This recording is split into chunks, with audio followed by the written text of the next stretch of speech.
Okay, so what does this mean? It means the demons can be permitted in spiritual warfare to suggest even good things to good people to cause damage. This is one of the reasons why the saints talk about the gift of the Holy Spirit of counsel. The gift of the Holy Spirit of counsel is the gift by which we know what to do and what not to do in spiritual warfare, among other things. And so that's one of the things to ask for, is the gift of counsel. But it also means that there has to be a certain humility on our part to realize that, look, sometimes you're just going to be used as the dope in this particular situation, and you just have to have a certain level of humility to realize that demons can put even good ideas in your head. They can very often start out very subtly. In fact, Beelzebub's tendency of temptation, his structure of temptation is identical to his nature. How he manifests in possession is identical to his temptation. He starts out subtly, he ramps it up, he then opens it up widely. So usually a person will, in the temptation process, they'll start thinking about something that's innocuous. Before the next thing you know, he suggests the turn to something impure because he's the demon of impurity. And then what he's looking for, which is the same thing he's looking for in the session, once he comes out strong and boldly, he's looking for your reaction of fear. And the reason being is because when we're afraid, St. Thomas says, our mind is focused on the object of fear, and we ruminate about it in order to try and figure out how to get out from underneath it. And so what he does is he suggests something, especially to men of sensitive conscience. Once the impure thought is then suggested, they react in fear, like I could fall here, and that's the hold that he has. Rather than it having the person immediately turning to God or to Our Lady and saying, I have perfect confidence in you. So these subtle things, that's how they can start out very subtly. So the very lowest levels are subtle forms of temptation. And then they can actually work up through it. But diabolic warfare is not just in relationship to temptation. I'm going to go through the higher levels, but we're going to talk about how it applies to us in our own particular lives. The next level is dolor, which is not going to apply to us. That's when they attack the saints physically. It doesn't apply to us. If it does, come see me, because you'd be the only case I've ever authentically seen of it. I've read about them, but I've never seen them. All right. Then the next level is oppression. This is where they attack people from the outside. Now, there's two forms of oppression, and I've never talked about this before, but Father asked me to talk about stuff in relationship to the upcoming elections. And this is how it plays in. This next level of diabolic influence or spiritual warfare, oppression, is where the demons attack you from the outside. This is when they attack your relationships, your finances, they attack your property, sometimes your health, things of that sort. So in one particular case, in Memphis, they think I have the gift of healing, which is absurd. I have no charismatic gifts whatsoever. People say, you're an exorcist, what gift do you have? Nothing. I got nothing, right? And I'm serious. I've walked into complete and fully infested houses. I'm like, oh, nope, looks good to me, right? Okay. So, and then I prayed, and then of course things happened. But the point being is that I have no sensitivities in that regard. So that being said, so they brought this man who had 4th stage pancreatic cancer to me, and they said, would you be willing to pray over him? And I said, sure. Now, I don't have the gift of healing, but I did a minor exorcism over him. A week later, he was cancer-free. A year later, they brought him back. He had some other weird illness, so I prayed over him. That was gone a week later. And so I finally told him, you're under some kind of a curse. This is a form of oppression. Right? So there's curses, which is a kind of a higher form of oppression, but there's kind of curses. And the curses are basically designed to influence people in the negative. But the oppression can be in a variety of different ways. Now, there's a twofold distinction in relationship to oppression. There's indirect oppression, and there's direct oppression. Direct oppression is when they actually attack your particular life. They attack you, your health, your relationships, your finances, how things are operating within your home, etc. So they attack you directly. But then there's a certain level of spiritual warfare that all of us deal with where we have to deal with the indirect fallout from oppression. This is when things like politicians and things like that, who are under the influence of the diabolic, who do essentially evil things. Let's cut to the chase. We are not living in a political atmosphere where there are differences of ideas. We are living in a political atmosphere where it's good on one side and evil on another. It's not a matter of differences of ideas. The ideas that they throw out are just to promote their evil. It's that simple. If you cut to the chase of it and get down to the bottom of it, there's certain people that are just nefarious. They're just doing evil things.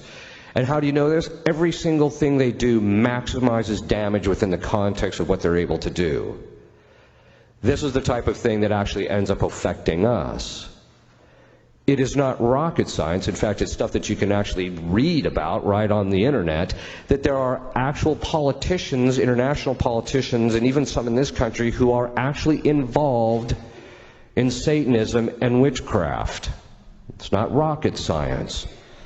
And you can tell it by the stuff that they do. Okay, I'm not going to name names. I can see it now. It'll be all over the newspapers.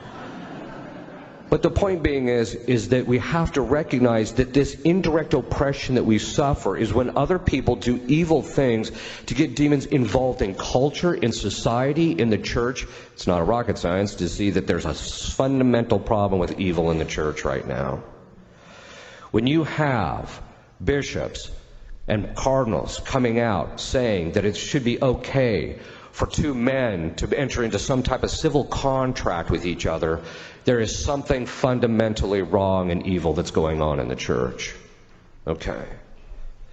That being said, these are the things that we have to suffer. We're all suffering indirectly this spiritual warfare that's occurring at that level. It's very intense. Some of the most intense places of spiritual warfare that we end up having to deal with, and this is, again, sometimes it's in the parish, at the upper levels of the parish, sometimes the priest gets attacked. It's at the diocesan levels. The vitriol, the absolute hatred that demons have for bishops, when you see them talking about bishops in possession cases, the hatred they have for them is palatable.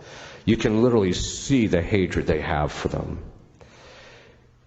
At the level of the Vatican, it's all where the warfare, we're all suffering from this warfare that's going on at that level, and that's a form of indirect oppression. What we have to recognize, of course, is that the church is indefectible. Christ said the gates of hell will not prevail against it. It doesn't mean that the church that members can't become really sinful. It doesn't mean that we can't have a Holy Father spouting things that are very odd and strange and even contrary to the faith, because the church itself has said it's only under these conditions that we know that he is infallible and is going to tell us what we know to be the truth, necessarily. It doesn't mean we ignore him, etc. It just means that we have to have a clear understanding of our faith, and that's a very important point. One of the principal ways to combat in spiritual warfare is you have to know your faith. It's not good enough just to say a few prayers here and there. You have to continually learn about your faith so that you don't get sucked into this indirect oppression. Because if you don't, it's so toxic. Modernism, which is now the heresy in the church, is so toxic. It's so much in the air that unless you have a special grace or unless you really know your faith extraordinarily well, you are simply going to end up in error. It's that simple. So you have to pray for God for that. But this is an indirect spiritual warfare that we all have to deal with. And we all have probably experienced this, right? When you sit here and you read some of the stuff that's going on, that's coming out of the Vatican, or some of the things that these cardinals are saying, or some of the things that the bishops are saying and doing, and then the whole pedophilia scandal and all this other stuff that's going on, and then the fact that they were shuffling this around, this is a burden to a good Catholic. And this is the suffering, and this is exactly the kind of attack that the demons are willing to get. If they can't get to you directly, they're willing to take you down by having you despair or give in to discouragement or disappointment or even scandal in relationship to the church. What, of course, St. Thomas Aquinas says there's two kinds of scandal: active scandal, which is when you actually do something that's scandalous. But then there's passive scandal. And what does that mean? It means when you see somebody do something evil and it causes you to sin or to lose your faith. And he says that is sinful. It doesn't matter what these people do. It doesn't matter what anybody does. It doesn't matter what any priest, bishop, or cardinal, or pope, or whatever they do. It doesn't matter. You should know your faith well enough, and you should not allow it to affect your faith at all. It's difficult, but it's part of the spiritual warfare. But this is this indirect. We also suffer it indirectly in relationship to politics. This is one of the reasons why we, as part of spiritual warfare, you have an obligation to vote. The Church has reiterated the fact that John Paul II himself even said in one of his documents, each citizen, if they have the right to vote, has an obligation to vote in order to secure the common good for the society. And it's a negligence to do so. It's a sin. That you have an obligation to get out there and do this. Because why? Because we have an obligation, as Leo XIII said, and as Pius XI said, and of all the saints have said, especially the popes in the last 150 years, that we have an obligation to establish the kingship of Christ even in the secular sphere. Even in the secular sphere. And that means as citizens of this country, we have an obligation to go and vote for those people who are going to uphold life, that is the values of the Church, uphold life, protect the common good, make sure that that the primary thing, and this is an interesting thing, one of the brainchilds of Freemasonry is communism. And communism, and we know that Freemasonry is diabolic from the top to the bottom. In fact, one demon even admitted to me that the name of every single level of Freemasonry is named after a particular demon. We also know at the very top levels it's actually Luciferian. It's not satanic. Satanic, it means that you actually worship Satan, but it's Luciferian, which means you become your own god. So we know that at the top it's Luciferian. But in the communism, one of the triumphs of communism, one of the ways that communism has spread its errors, as Our Lady said at Fatima, is that everybody thinks that the most important thing in an election is the economy. No, it's not. The most important thing in any election is the spiritual and moral welfare of the citizenry. That's the most important thing in an election. The fact that we tend to think it's all about, that the primary thing is about the economy, is the economy stupid? No, actually you're stupid thinking it's about the economy. It really should be about, because why? The only reason that St. Thomas says, he says in his work on De Regimini Principiis, he says, the reason that you have to promote a good economy is so that the citizens can develop virtue. That's what it's there for. But one of the ways that we're dealing with this indirectly, and this is why we have to part of our spiritual warfare, one of the lower levels is just doing our part to help culture, to help the politics, to help the society, in relationship to how we vote and what we do, etc., what we support, etc. Those are the things that we must do in order to combat the diabolic influence. And that's just all at the level of oppression. Then there's diabolic obsession. Diabolic obsession is when they actually attack the person psychologically. That is, by besieging their imagination to such a degree that the person cannot think outside the box. That is, they cannot think outside of fear or lust or anger or things of this sort. And how do you tell that between that and something that's psychological? When it's psychological, it's pretty consistent because it's a habit, right? So it's an intellectual vice, which is basically what mental illness is. It's an intellectual vice, unless it's caused by an organic cause, something psychiatric. But it's very consistent, and it's set on or off by external stimulus. Somebody says something mean to you, and then you react in anger. That's psychological. Whereas when it's diabolic obsession, just switches on and switches off, and there's no external stimulus that indicates that it's there. One of the ways that you can notice it is in people is they go to confession, and all of a sudden it's gone. It seems it so. And then after 3 or 4 days or more, it sets back in. And this can be about any kind of particular sin.